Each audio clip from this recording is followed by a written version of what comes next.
തൻ്റെ അയൽക്കാരൻ ഭക്ഷണം കഴിക്കാതെ കിടന്നുറങ്ങിയ അല്ലെങ്കിൽ കിടന്നാൽ അതിന് ഉത്തരവാദി നീയാണെന്ന് പറഞ്ഞ ഒരു പ്രവാചകൻ്റെ പ്രത്യയശാസ്ത്രത്തിൽ വിശ്വസിക്കുന്നവർ ആ സഹനശക്തിയിൽ നിന്ന് ഉൾക്കൊണ്ട ഊർജം പ്രാവർത്തികമാക്കുകയും ചെയ്യണമെന്ന് അപേക്ഷിക്കുന്നതോടൊപ്പം ലോകത്തെമ്പാടുമുള്ള എൻ്റെ സഹോദരി സഹോദരന്മാർക്ക് എൻ്റെ ഈദാശംസകൾ.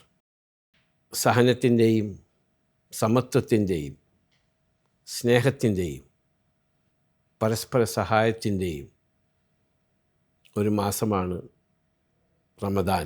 അതിതാ കടന്നുപോയിക്കൊണ്ടിരിക്കുകയാണ്.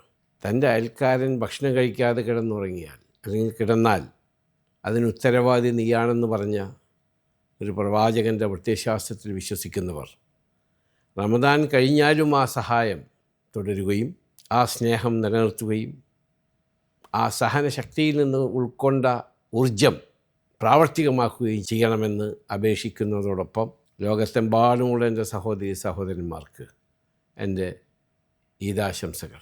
ഇക്കൊല്ലം ഗൾഫ് നാടുകളെ സംബന്ധിച്ച് ഒരുപാട് ഇഫ്താറുകൾ സംഘടിപ്പിക്കുകയുണ്ടായി. എല്ലാ മതവിഭാഗങ്ങളിൽപ്പെട്ടവരും ഒരുമിച്ചിരുന്ന് ഇഫ്താർ സംഗമങ്ങൾ നടത്തി ഇഫ്താർ പരിപാടികളിൽ പങ്കെടുക്കുന്ന സന്തോഷകരമായ ആരോഗ്യകരമായ ഒരവസ്ഥ നമ്മളെല്ലാവരും കാണുകയുണ്ടായി. ഞാനും കാണുകയുണ്ടായി.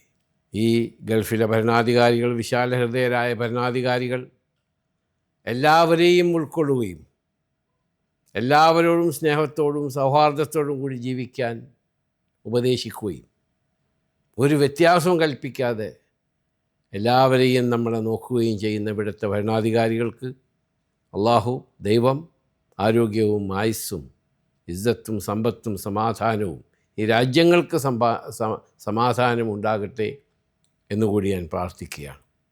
എല്ലാവർക്കും ഒരിക്കൽ കൂടി ഈദാശംസകൾ.